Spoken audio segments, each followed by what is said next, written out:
Hi అందరికీ good morning. ఈరోజైతే Friday కాబట్టి మార్నింగే లేచి పూజ అయితే చేసేసాను ఫైనల్గా అయితే. అండ్ మొక్కలకైతే వాటర్ పోద్దాం అనేసి వచ్చాను.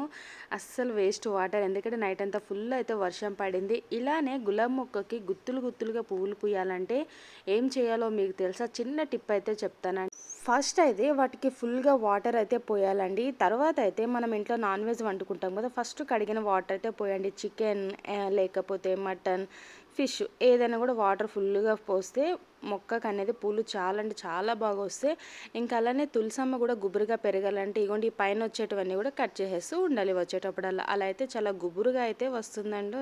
నేను పాటించే టిప్స్ అయితే ఇవి. ఎవరు చూసినా కూడా మా చెట్టుకి ఏంది ఇన్ని గనం పూలు పోస్తున్నాయి గుత్తులు గుత్తులుగా అనేసి అంటారు. నేను చేసేదైతే అదే. ఏ మొక్కకైనా కూడా ప్రేమ చూపిస్తే కంపల్సరీ అవి కూడా అలానే ఉంటాయి. మనం పట్టించుకుంటే బాగుంటాయి, పట్టించుకోకపోతే బాగోవు కదా. ఇంకా మనీ ప్లాంట్ కూడా అంతేనండి, జస్ట్ వాటర్ స్ప్రే చేస్తూ ఉండండి, చాలా బాగా అయితే పెరుగుతుంది. ఫైనల్గా పూజ అయితే అయిపోయింది. అంతే ఈ వీడియో.